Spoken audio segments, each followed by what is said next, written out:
भारतीय संविधान के मूल अधिकारों के अनुच्छेद के संदर्भ में कि किस अनुच्छेद में कौन से मूल अधिकार के बारे में चर्चा की गई है। सर्वप्रथम हम जानेंगे कि समानता का अधिकार। भारतीय संविधान में टोटल जब भारतीय संविधान लागू हुआ तो उसमें 7 मूल अधिकारों के संबंध में चर्चा की गई थी, लेकिन 1978 में 44वें संविधान संशोधन के द्वारा संपत्ति के मूल अधिकार को हटाकर उसे कानूनी अधिकार में परिवर्तन करने के पश्चात भारतीय संविधान में 6 मूल अधिकार बचते हैं। तो सर्वप्रथम हम बात करेंगे समानता का अधिकार या समता का मूल अधिकार।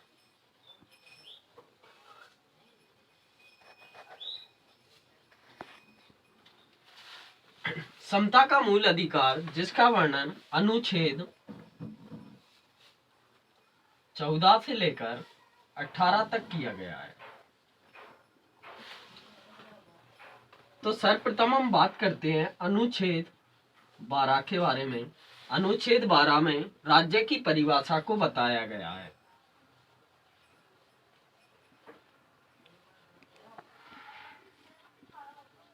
राज्य की परिभाषा मूल अधिकारों के संदर्भ में कुछ इस प्रकार से दी गई है कि इसके अंतर्गत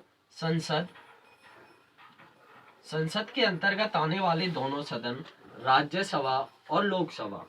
वहीं एक और बात की गई है विधानमंडल।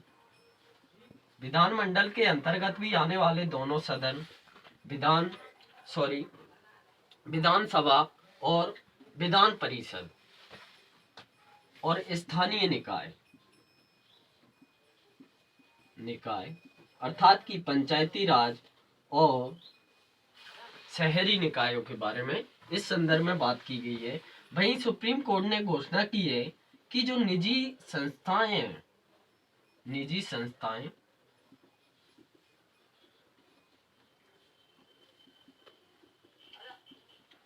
या कंपनियां हैं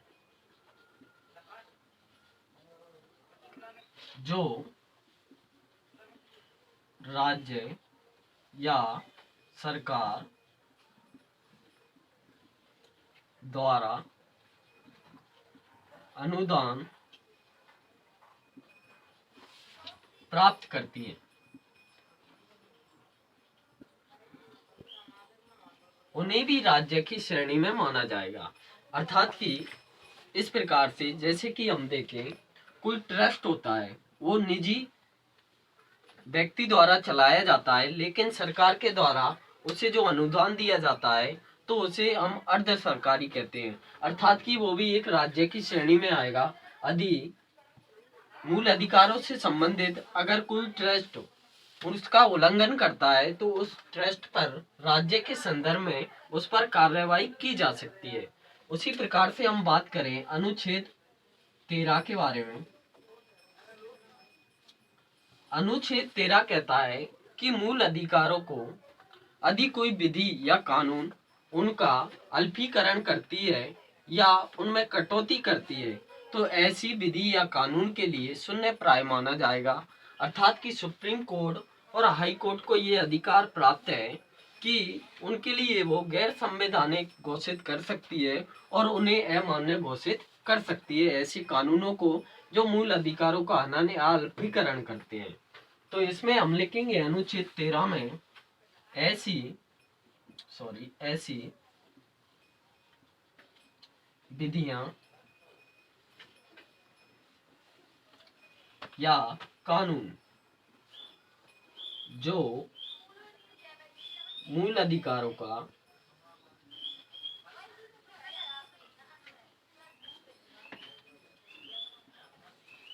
हनन या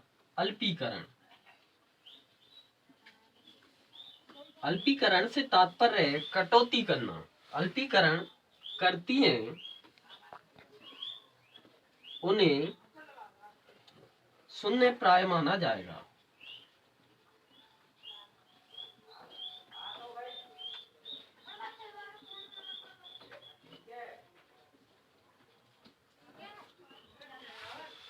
इससे हमें पता पड़ता है कि जो मूल अधिकार है भारतीय संविधान में जो उनके नागरिकों के लिए दिए गए हैं वो कैसा भी कानून हो भारत में, उससे बढ़कर मूल अधिकारों को रखा गया है। अर्थात कि सबसे बड़ी विधि किससे माना जाएगा? मूल अधिकारों को, ना कि राज्य द्वारा पारित कोई भी विधियां जो भारतीय संविधान में उल्लेखित हैं, उनसे बढ़कर मूल अधिकारों को माना गया है। तो हमने एक बात जानी, विधियां। विधियां तीन प्रकार की होती हैं। एक होती है स्थायी विधियां, जैसे कि संसद द्वारा या विधानमंडल द्वारा पारित जो विधियां होती हैं, उन्हें स्थायी विधियों के नाम से जाना जाता है। अर्थात कि अनुच्छेद 13 में तीन प्रकार की विधियों की बात की गई है। तीन प्रकार की विधियां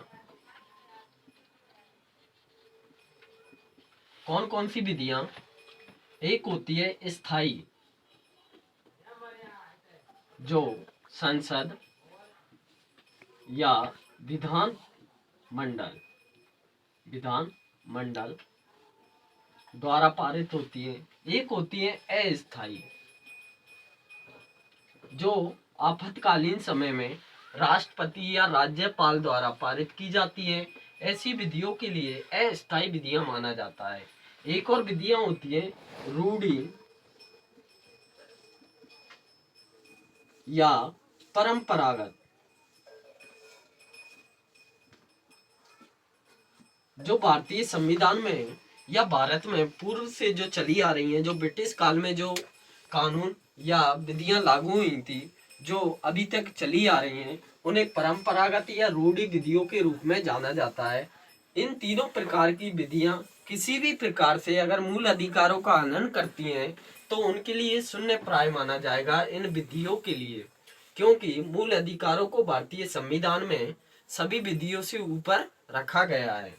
अब हम बात करें कि अगर इनका उल्लंघन होता है तो कौन ये अधिकार है या किसे अधिकार है जो इन तीन प्रकार की विधियों के लिए गैर संवैधानिक या इन्हें निरस्त कर सकता है। तो हम देखते हैं कि अनुच्छेद 32 के द्वारा सुप्रीम कोर्ट अर्थात कि सर्वोच्च न्यायालय को यह अधिकार प्राप्त है कि मूल अधिकारों का हनन होने पर अनुच्छेद 32 के द्वारा सुप्रीम कोर्ट ऐसी विधियों के लिए निरस्त कर सकता है। वहीं हम देखें कि हाई कोर्ट अर्थात कि उच्च न्यायालय अनुच्छेद 226 के द्वारा उसे ये अधिकार प्राप्त है कि कोई भी विधि जो मूल अधिकारों का हनन करती है, उनके लिए शून्य प्राय करने का अधिकार सुप्रीम कोर्ट और हाई कोर्ट दोनों को प्रावधान किया गया है। अब हम बात करते हैं अनुच्छेद 14 के बारे में, जो समानता के मूल अधिकारों का प्रारंभ करता है।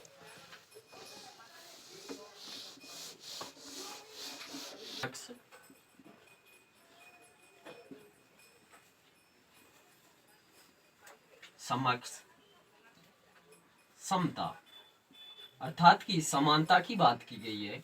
प्रत्येक भारतीय नागरिक जो भारत का नागरिक है, उसके लिए भारतीय संविधान के अनुच्छेद 14 में मूल अधिकार प्रावधान किया गया है कि विधियों के समक्ष उसे समानता होगी। यदि कोई कानून लागू होता है तो प्रत्येक भारतीय नागरिक को समान रूप से उसमें देखा जाएगा। और ये हम देखते हैं कि विधियों के समक्ष समानता ब्रिटिश के संविधान से ली गई है। किस संविधान से ली गई है? ब्रिटेन के संविधान से। इस प्रकार के क्वेश्चन पूछे जाते हैं कि विधियों के समक्ष समानता भारतीय संविधान में किस किस संविधान से ली गई है या किस देश से ली गई है? तो ये ब्रिटेन के संविधान से ली गई है। वहीं इसमें एक और बात की गई है, विधियों का समान संरक्षण।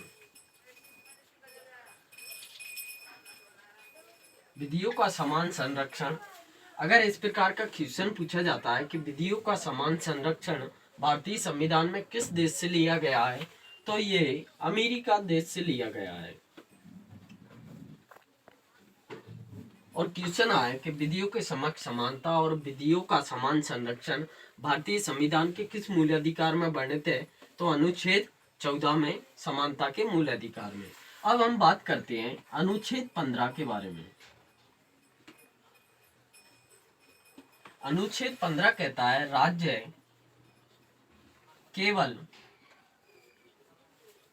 धर्म, जाति, लिंग, मूल वंश, मूल स्थान,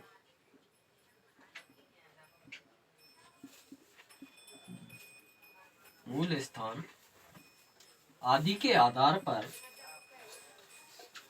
मूल स्थान और आर्थिक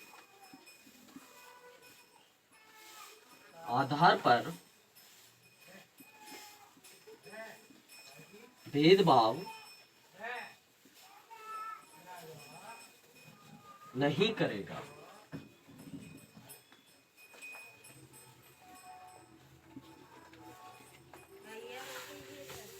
अर्थात कि राज्य केवल एक कठोर शब्द है, केवल एक सीमित वाला शब्द है। जैसे कि हम प्रयोग करते हैं केवल तुम जाओगे, इसका मतलब है कि केवल तुम, अर्थात कि वो एक व्यक्ति को संबोधित कर रहा है, अर्थात कि उसने दायरा फिक्स कर दिया कि केवल इसके लिए। अर्थात कि राज्य केवल धर्म, जाति, लिंग, मूल वंश, मूल स्थान, आर्थिक आधार पर भेदभाव नहीं करेगा। इसका मतलब ये हुआ कि और अन्य आधार पर भेदभाव किया जा सकता है। केवल का अर्थ तो यही हुआ कि अन्य आधार पर भी भेदभाव किया जा सकता है। तो हम देखेंगे कि अनुच्छेद 15 में कठोर शब्द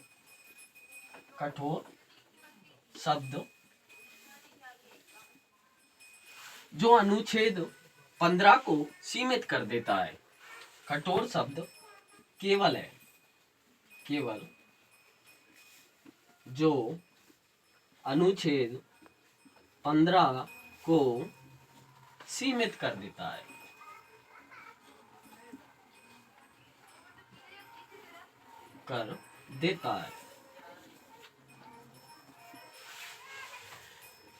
इस प्रकार से केवल एक कठोर शब्द है जो अनुच्छेद 15 को सीमित कर देता है, अर्थात कि एक दायरे में फिक्स कर देता है।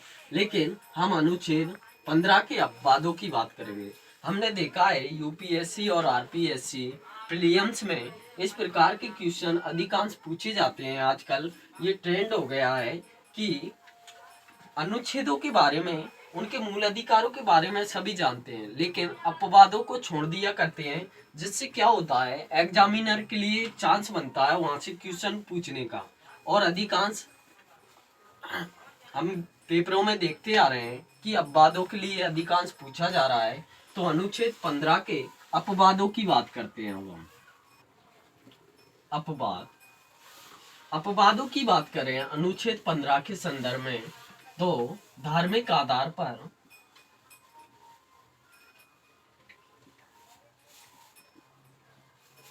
छूट देना, जैसे कि हम देखते हैं अल्पसंख्यकों के लिए छूट देना या धर्म के आधार पर छूट दी जाती है, वो भी अनुच्छेद 15 का एक अपवाद है। जातिगत आरक्षण।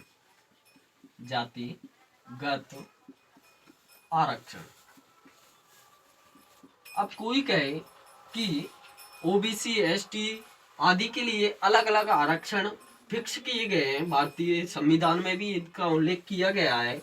और हम अनुच्छेद 16 के बाद जातिगत आरक्षण के बारे में भी बात करेंगे। हम देखते हैं कि जातिगत आरक्षण देता है तो ये कहीं ना कहीं जाति के आधार पर भेदभाव किया जा रहा है, जो अनुच्छेद 15 का पूर्ण रूप से उल्लंघन करता है। लेकिन भारतीय संविधान में अपवादों की भी बात की गई है कि जातिगत आरक्षण प्रदान किया जा सकता है, अर्थात कि जातिगत आरक्षण दिया जाता है। इस प्रकार से अनुच्छेद 15 का भी ये उल्लंघन नहीं कर पाता है। लेकिन हम एक हिसाब से देखें तो जातिगत आरक्षण देना भारतीय संविधान के मूल अधिकारों में अनुच्छेद 15 में वर्णित मूल अधिकार का ये सरासर उल्लंघन है।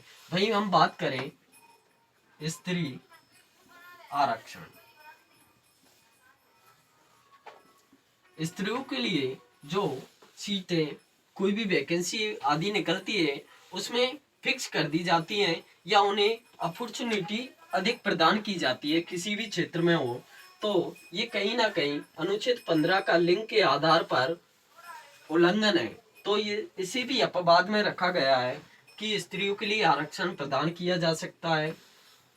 इस प्रकार से हमने अनुच्छेद 15 के अपवादों की बात की। अब हम जानेंगे अनुच्छेद 16 के बारे में।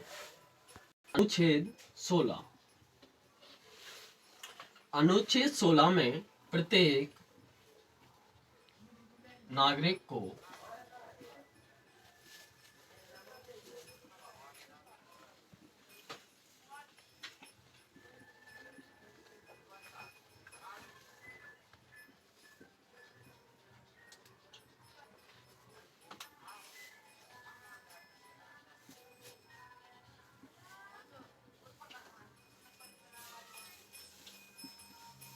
अर्थात कि प्रत्येक नागरिक को विषय में समानता का अधिकार होगा। अर्थात कि प्रत्येक व्यक्ति के लिए जो कोई भी वैकेंसी आदि निकलती है या कुछ भी अपॉर्चुनिटी प्रदान की जाती है तो प्रत्येक भारतीय नागरिक के लिए समान रूप से उसका अधिकार होगा।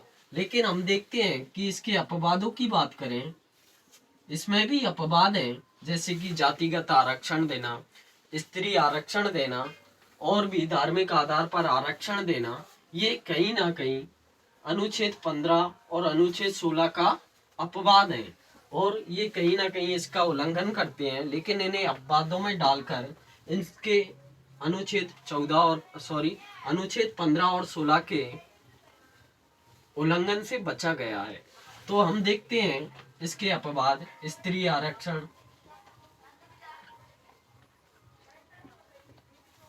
जाति आरक्षण, जातिगत आरक्षण, धार्मिक आधार पर आरक्षण,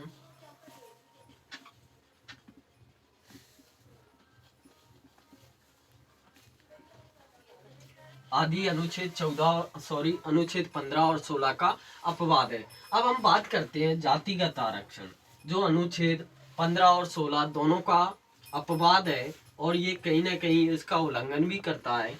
तो हम सर्वप्रथम जानते हैं 1953 में क्या हुआ। काका कालेलकर की अध्यक्षता में प्रथम पिछड़ा वर्ग आयोग की स्थापना की गई। ये क्वेश्चन पूछा जाता है कि प्रथम पिछड़ा वर्ग आयोग की स्थापना किसकी अध्यक्षता में और कब की गई। तो 1953 में काका कालेलकर की अध्यक्षता में।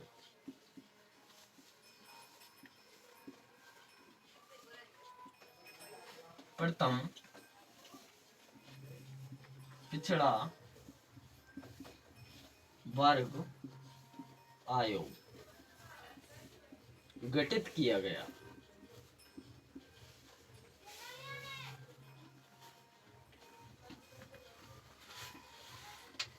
भाई 1989 में मोरारजी सरकार में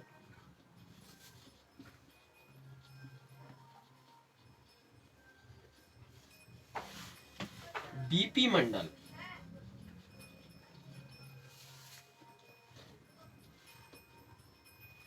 गठित की गई।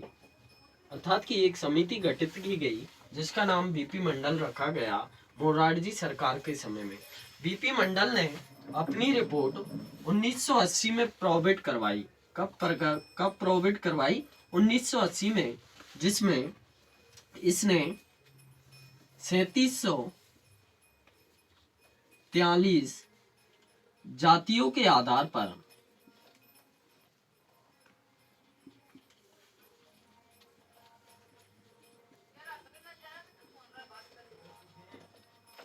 ओबीसी, एसटी,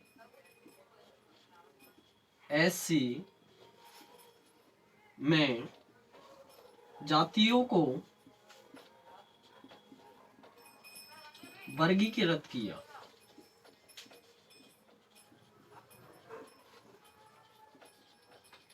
वर्गीकृत कर दिया गया है एसटी, एससी, ओबीसी आदि में और इनके लिए आरक्षण प्रदान किया गया। वहीं हम देखते हैं कि 1991 में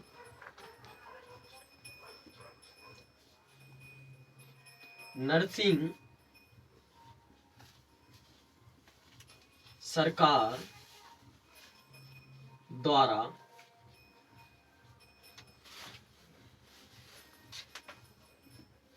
उच्च उच्च जातियों को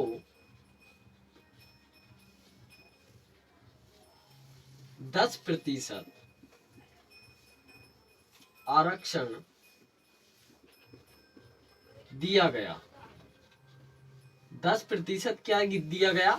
आरक्षण दिया गया। लेकिन सुप्रीम कोर्ट ने इसे अमान्य ठहराकर और इसके लिए निरस्त कर दिया था। लेकिन हम वर्तमान में देखें तो स्वर्ण जातियों के लिए 10% नरेंद्र मोदी सरकार में अर्थात कि बीजेपी की सरकार में 2019 में इनके लिए 10% आरक्षण फिक्स कर दिया गया है। अब हम 1993 में रघुनंदन समिति की सिफारिश पर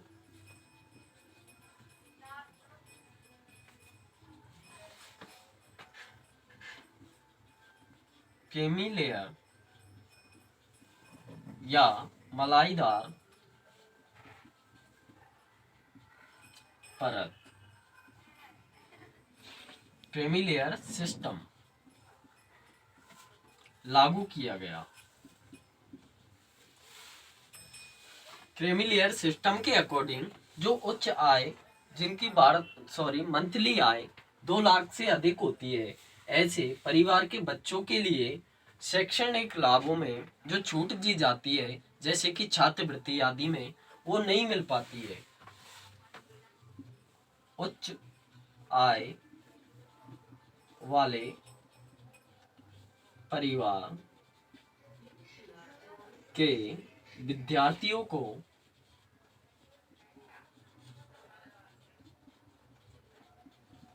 उच्च शिक्षण संस्थानों में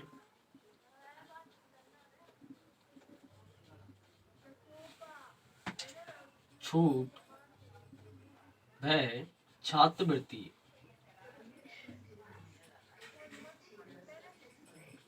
नहीं दी जाती।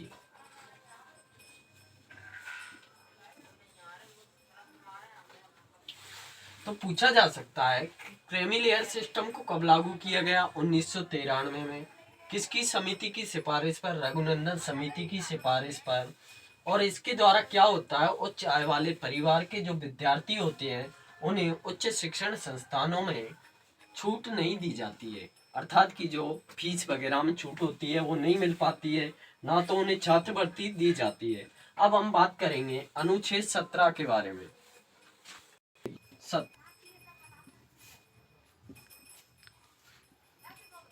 अनुच्छेद 17 में अस्पर्धा का अंत, अर्थात कि हम इसे कह सकते हैं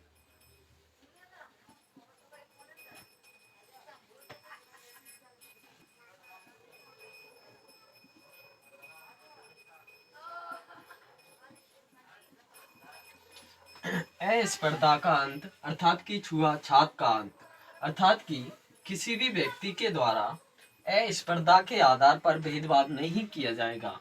अर्थात कि किस किस प्रकार से हम देखेंगे कि उसे स्नान गृह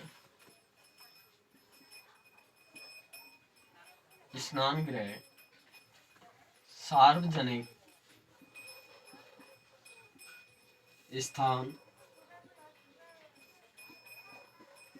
व धार्मिक आधार पर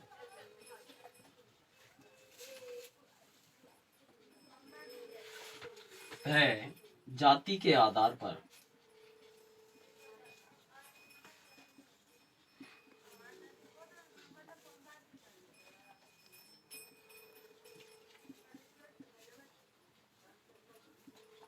छुआछूत या अस्पर्धा नहीं की जाएगी।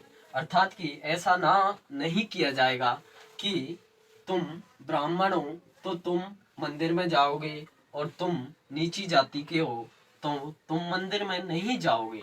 इस प्रकार का प्रतिबंध किया गया है अनुच्छेद 17 के द्वारा। अर्थात कि अस्पर्धा का अंत कई बार एग्जामों में पूछा जाता है कि भारतीय संविधान की किस मूल अधिकार में अस्पर्धा का अंत का उल्लेख किया गया, तो अनुच्छेद 17 में। अब हम बात करें अनुच्छेद 18 के बारे में। में उपाधियों का अंत किया गया है। उपाधियों का अंत, उपाधियों का अंत क्यों किया गया, अर्थात कि कोई भी भारतीय नागरिक जो उपाधियों को लगाता था जब भारत स्वतंत्र नहीं था, तो उससे एक असमानता बढ़ती थी, ऊंचे नीचे की भावना उत्पन्न होती थी। इसी कारण उपाधियों का अंत किया गया, अर्थात कि अब कोई भी भारतीय नागरिक उपाधियों को अपने आगे या पीछे उपसर्ग या प्रत्यय के रूप में नहीं लगा सकता है। और उपाधियों का अंत करने का प्रमुख कारण यही है कि प्रत्येक भारतीय नागरिकों को समानता रूप से देखा जाए। इसका लक्ष्य क्या रखा गया है उपाधियों का अंत करने का, कि प्रत्येक भारतीय में समानता उत्पन्न हो। और हम देखते हैं, लेकिन अपवाद की बात की जाए, शिक्षा,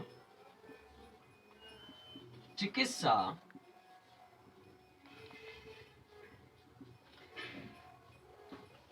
सैन्य आधार पर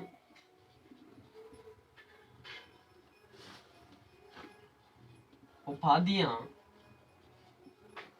दी जा सकती हैं।